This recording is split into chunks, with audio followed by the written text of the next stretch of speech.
This is Crash the Glass with Chase and Ed. I'm Ed Bramble. And I'm Curtis Matulski, filling in for Chase Zimmerman today. We are here with Coach Ferry from the University of Pittsburgh, who also enjoyed stints at Vanderbilt and Monmouth. Thanks for joining us, Coach Ferry. Thanks, Ed and Curtis. Happy to be with you. Now let's kick it to the interview with Coach Sam Ferry. So, coming from Rhode Island, how did you end up at Vanderbilt? That is a good question. I lived in the Northeast. I lived in the North my whole life, and I distinctly remember sitting down with my guidance counselor, and we were beginning the process of figuring out where I wanted to go to school. And I told you I'd been in the North my whole life, so I was ready for some warmer weather. So I literally drew a line through the United States and told my guidance counselor that I wanted to go south of that line. And that's how the conversation started. And I knew at that point that I wanted to be a college coach, so I was looking for a big-time athletics school and also wanted to go somewhere that had big-time academics. And Vanderbilt checked all three boxes for me. Since you were not a player, how were you able to break into college basketball? That's a good question. I was a player, first of all. I played in high school. I just wasn't a very good player. But wasn't a college player. I remember I was speaking to a mentor of mine, a coach and mentor of mine when I was in high school, and I remember telling her that I was looking to be a college coach, and she mentioned to me that every college program for the most part has student managers. And that's something that I knew nothing about. I don't know if you guys are familiar with it, but pretty much for sure every Division I school, but almost every college program has students who work with the coaches and help with everything from doing the laundry all the way up to on the floor in practice. And when I heard that, I realized that was probably going to be my way of breaking into college basketball. So when I visited Vanderbilt and I visited the schools that I was looking at, I was reaching out to the coaches and just asking and telling them, hey, this is what I'm looking to do. Would there be an opportunity at Vandy? And they said, you have to get in school on your own because it's not that easy, but if you get in, you can work with our program. And the head coach at the time was Kevin Stallings, and he's now the head coach at the University of Pittsburgh, which is where I am now. So it worked out for me. If any, how do the responsibilities of an assistant coach at Pittsburgh differ from the responsibilities of a school such as Monmouth? Another good question.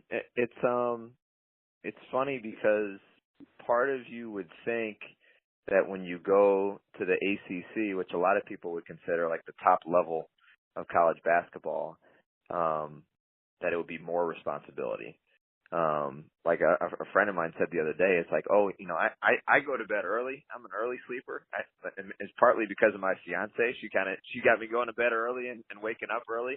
But he's like, at that level, can you afford to go to bed early? First of all, completely different conversation, but getting your sleep makes you a better assistant during the day, or a better player. But at this level, ironically, you have fewer responsibilities and you're spending the same amount of time. So what I mean by that is at a school like Monmouth, it was probably the perfect place for me to really start my coaching career because I was able to be exposed and to a lot of different parts of running a program. And Coach Rice, the head coach at Monmouth, put a lot on my plate just all over the place with different types of things that, to help what he was doing at Pittsburgh. Because at this, at the ACC level, there's so much support, whether it's academic support, you have a full-time nutritionist, you have a full-time strength and conditioning coach. You just have all of this support. Whereas as an assistant, you can really, really focus your energy on the players on your team and then recruiting, trying to find players to join your program in the future. So going up against the blue bloods of the ACC like UNC and Duke, what does Pittsburgh do on the recruiting trail to differentiate themselves? Uh, you know what? That's so I'm sitting in my office. When you look out of my office window, so we're in the arena, so it's really cool. I overlook the court, and then at eye level, all the way across the arena, they have a logo of every team in the league. So when I come to work, and I'm pretty ready for work every day, but if there's a day where I'm not as ready, I'll accidentally just look out this window, and then I'll see the Duke logo. Then I'll see the Carolina logo. Then I'll see Louisville, Notre Dame, Syracuse, Virginia, and it keeps going. So kind of what you're getting at, it keeps you on your toes a little bit, and it brings the best out of you every day. I think what you have to do is you have to figure out who you are as a program, and you have to stay true to who you are, and you have to be the best version of yourself. So schools like Duke and North Carolina, which you're appropriately calling blue bloods, they are going to recruit the highest ranked prospects in the country. We want the best players in the country, but that doesn't necessarily mean that we want the highest ranked players in the country. The first thing, like the most important criteria for us when we're looking at recruits, is are they the right type of person? So are they going to be the right type of kid? Do they come from the right type of family to join what we're doing here at Pittsburgh? And this year is a perfect example because we are one of the three youngest teams in the country right now. And I want to say we're second and third to Duke and Kentucky. And what we have going that I think is special is we have a group of kids who are really, really coachable. They really like each other. They like being around each other. They like being in the gym. So what we have is when if you watch us play, we're super unselfish, and we keep getting better, and that's something that is underrated, especially because of social media. Now everyone gets excited on, he's supposed to be a first rounder and he's this and he's that. Well, how about the kids that, you turn on the NBA? Not all those kids were top 10 kids coming out of high school. A lot of those kids were kids who they went to college and they just worked harder than everybody. And they went with programs where there was they had teammates who were similar to themselves. So all those kids got better and they got better together and then they won together and then they got opportunities. So I think doing our homework with the type of recruits, the type of kids that we're looking at, and then just being aggressive, not being afraid of those schools. When we decide that we want somebody, really going to get them. As someone looking to be a college basketball coach, what advice would you give and what are head coaches looking for from assistants? Is this Ed asking the question? Yes. Okay. So you want to be, do you know what level you want to coach at yet? Well, I've been watching basically college basketball since I was like 5. I'm a huge St. John's fan, but I'm looking at schools in the South, but mainly for tennis, and that's like D3. So probably D3, but I want to like assistant or like try to like live in college basketball in my life. Okay. So you're trying to go south like I was trying to go south. Yeah. You said you're from where on Long Island are you from? Huntington. Okay. It's in Nassau. I mean Suffolk, Nassau, same thing.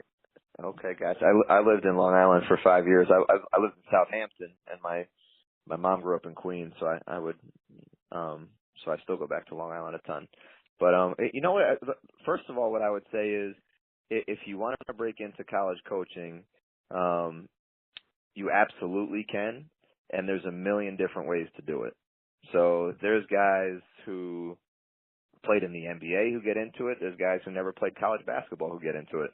So that there is not one way to break in. Obviously, I'm going to be biased because of my experience. But I think what you want to do more than anything, I would encourage you to find a way. First of all, figure out what level you want to be at. So is it NBA? Is it college? Is it high school? If it is college, Ed, I think it's important. I think it would help you to figure out as early as possible, if you want to be at the Division I level, because what you want to do, and obviously this is coming from my being a student manager, but what you want to do is find some way to break into a staff at the level you want to be at. So what I mean by that is if you want to be in the NBA, then you got to find some way coming out of college to break onto an NBA staff as whatever. You could be the guy that goes and gets coffee every morning for the assistant, and then they never see you again. And because it has a lot less to do with the types of things you're doing, and it has a lot more to do with the relationships you're building and how much they trust you. So if you're the coffee guy, but every single morning when you're supposed to at 8:30 a.m., you get there 15 minutes early with the coffee that coach likes, and then you just throw him a donut because you heard he likes a chocolate frosted donut, all of a sudden, one day they're going to be like, you know what, instead of just getting coffee, why don't you do this? And then you do that well, and then they say, instead of just doing that, why don't you do this? And then they keep trusting you and trusting you and trusting you, and you'll get more responsibility, and you'll be getting that responsibility at the level that you're trying to coach at. So I would say my advice to you would be to figure out as early as possible what level you want to coach at, and then find some way to be a part of that staff, even if the responsibilities are minimal. Thank you so much for this interview. It was really amazing talking to you, Coach Ferry. I second that. It was so great. You guys are welcome. You're welcome. My pleasure. Thanks for having me.